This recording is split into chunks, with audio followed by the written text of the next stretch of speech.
বন্ধুরা, আজ যে বিষয়টা নিয়ে আমরা কথা বলবো সেটা শুধু একটা রাজনৈতিক বিতর্ক নয়। এটা ভারতের পররাষ্ট্রনীতি, বিজেপির হিন্দুত্ব রাজনীতি এবং নৈতিক অবস্থানের এক গভীর পরীক্ষার গল্প। এমন একটা মুহূর্ত যেখানে শাসক দল বিজেপি এবং স্বয়ং প্রধানমন্ত্রী নরেন্দ্র মোদীর নীরবতা সবচেয়ে বড় প্রশ্ন হয়ে দাঁড়িয়েছে। বন্ধুরা, ২০২৪ লোকসভা নির্বাচনের পর থেকে রাজনৈতিক দিক দিয়ে বিজেপির জন্য বছরটা মোটের ওপর সফল বলেই ধরা হচ্ছিল।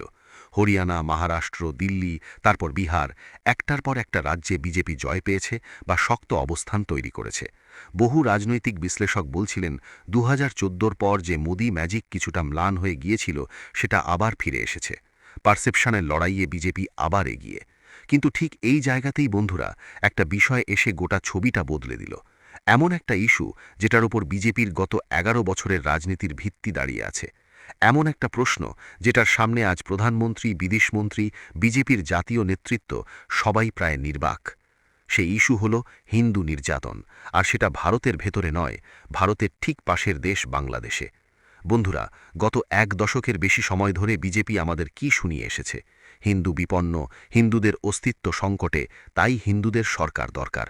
হিন্দুত্ব, হিন্দু রাষ্ট্র, হিন্দু সম্মান, এই শব্দগুলোই বিজেপির রাজনৈতিক অস্ত্র। দেশের ভেতরে যে কোনো নির্বাচন হোক, উত্তরপ্রদেশ থেকে পশ্চিমবঙ্গ, কর্ণাটক থেকে অসম, হিন্দুত্ব ছাড়া বিজেপির রাজনীতি কার্যত অচল। কিন্তু আজ প্রশ্ন উঠছে, যে দল সবচেয়ে বেশি হিন্দুদের রক্ষাকর্তা বলে দাবি করে, সেই দলটাই আজ কেন নীরব যখন বাংলাদেশের মাটিতে প্রকাশ্যে হিন্দুদের ওপর হামলার খবর আসছে? মন্দির ভাঙচুর, বাড়িঘর জ্বালিয়ে দেওয়া, খুন, নির্যাতন, এই খবরগুলো নতুন নয়, বিচ্ছিন্নও নয়। আর ঠিক এখানেই বিজেপির রাজনীতি সবচেয়ে বড় ধর্মসংকটে পড়েছে। বন্ধুরা, ভারত আর বাংলাদেশের সম্পর্ক বরাবরই সংবেদনশীল, কিন্তু বহু বছর ধরে এই সম্পর্ক ছিল তুলনামূলকভাবে স্থিতিশীল। শেখ হাসিনার সময় ভারত বাংলাদেশ সম্পর্ককে স্ট্র্যাটেজিক পার্টনারশিপ বলা হতো। কিন্তু এই বছর পরিস্থিতি বদলেছে। শেখ হাসিনার ক্ষমতাচ্যুতি, ইউনিসের অন্তর্বর্তী সরকারের আগমন, রাজনৈতিক অনিশ্চয়তা, জামাত, পাকিস্তানি প্রভাব, চীনের আগ্রহ, সব মিলিয়ে বাংলাদেশ এখন একটা অস্থির সময়ের মধ্যে দিয়ে যাচ্ছে। এই অস্থিরতার মধ্যেই বন্ধুরা, বাংলাদেশে সংখ্যালঘু হিন্দুদের ওপর হামলার ঘটনা সামনে এসেছে। আর এই মুহূর্তে বিজেপির কাছে সবচেয়ে কঠিন প্রশ্নটা ছুড়ে দিয়েছে বিরোধীরা। রাহুল গান্ধী, কপিল সিব্বাল, সঞ্জয় সিং একজনের পর একজন প্রশ্ন তুলছেন, আপনারা তো হিন্দুদের কথা বলে ক্ষমতায় এসেছেন, তাহলে এখন চুপ কেন? বিশেষ করে আম আদমি পার্টির সাংসদ সঞ্জয় সিং এই ইস্যুতে বিজেপিকে একেবারে কোণঠাসা করে দিয়েছেন। তিনি সরাসরি বলেছেন, বাংলাদেশে হিন্দুদের ওপর অত্যাচার হচ্ছে, খুন হচ্ছে, অথচ প্রধানমন্ত্রী নরেন্দ্র মোদী নীরব। কেন? কারণ নাকি মোদীর বন্ধুর ব্যবসায়িক স্বার্থ। অভিযোগ উঠেছে, আদানি গোষ্ঠী বাংলাদেশে বিদ্যুৎ সরবরাহ করে, আর সেই ব্যবসা যাতে বিঘ্নিত না হয়, তাই নাকি এই নীরবতা।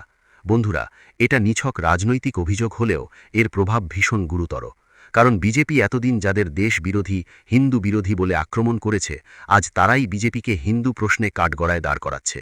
এই বিতর্কে আরও ভিড় ঢেলেছেন পশ্চিমবঙ্গের বিরোধী দলনেতা শুভেন্দু অধিকারী। বাংলাদেশে হিন্দু নির্যাতনের প্রসঙ্গে তিনি এমন এক মন্তব্য করেছেন যা বিজেপির জন্য আশীর্বাদ নয়, অভিশাপ হয়ে দাঁড়িয়েছে। শুভেন্দু অধিকারী বলেছেন, বাংলাদেশকে নাকি গাজার মতো শিক্ষা দেওয়া উচিত, যেমন নাকি ভারত পাকিস্তানের বিরুদ্ধে অপারেশন চালিয়েছে। বন্ধুরা, প্রশ্ন হলো, এই মন্তব্য কে করছে? কোনো সাধারণ নেতা নয়, একজন রাজ্যের বিরোধী দলনেতা। কিন্তু ভারতের বিদেশ নীতি কি রাজ্য স্তরের নেতারা ঠিক করেন? যুদ্ধ, সামরিক অভিযান, কূটনীতি, এসব কি টেলিভিশনের মাইকের সামনে দাঁড়িয়ে ঘোষণা করা যায়? এই মন্তব্যের পরেই বিরোধীরা বিজেপিকে আক্রমণ করেছে আরও জোরে। কপিল সিব্বাল প্রশ্ন তুলেছেন, এত উস্কানিমূলক বক্তব্যের পরেও কেন কোনো এফআইআর নেই? কেন ইউএপিএ নেই? কেন গ্রেফতার নেই? যে আইন সাধারণ নাগরিকের উপর ঝাঁপিয়ে পড়ে, সেটা কি বিজেপি নেতাদের জন্য আলাদা?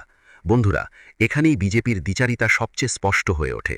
দেশের ভেতরে সামান্য মন্তব্যে দেশদ্রোহের তকমা লাগিয়ে দেওয়া হয়, আর আন্তর্জাতিক সম্পর্ককে আগুনে ঠেলে দেওয়া বক্তব্যের পরেও শাসক দলের নেতারা প্রায় অক্ষত।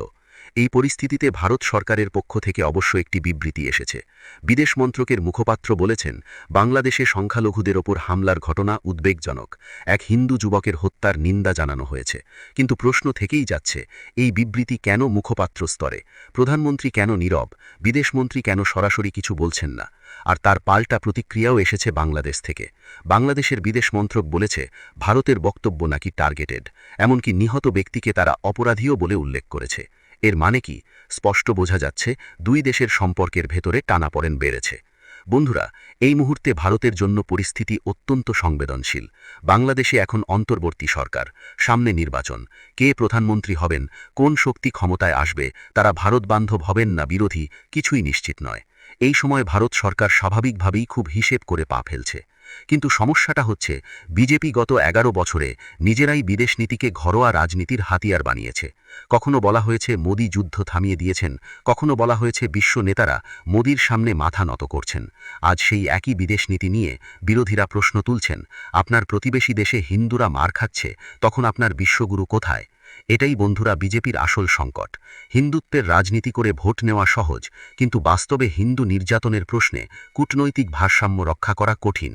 আর এই কঠিন বাস্তবতার মুখোমুখি হয়েই আজ বিজেপি ব্যাকফুটে।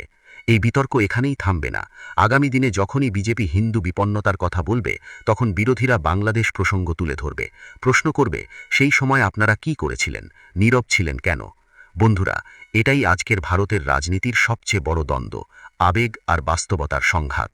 আপনারা কি মনে করেন, এই নীরবতা কি কূটনৈতিক প্রয়োজন না পলিটিক্যাল ভণ্ডামি? জবাব দেবেন আপনারা। Please subscribe the Daily News YouTube channel and like this video, share your opinion. Thank you.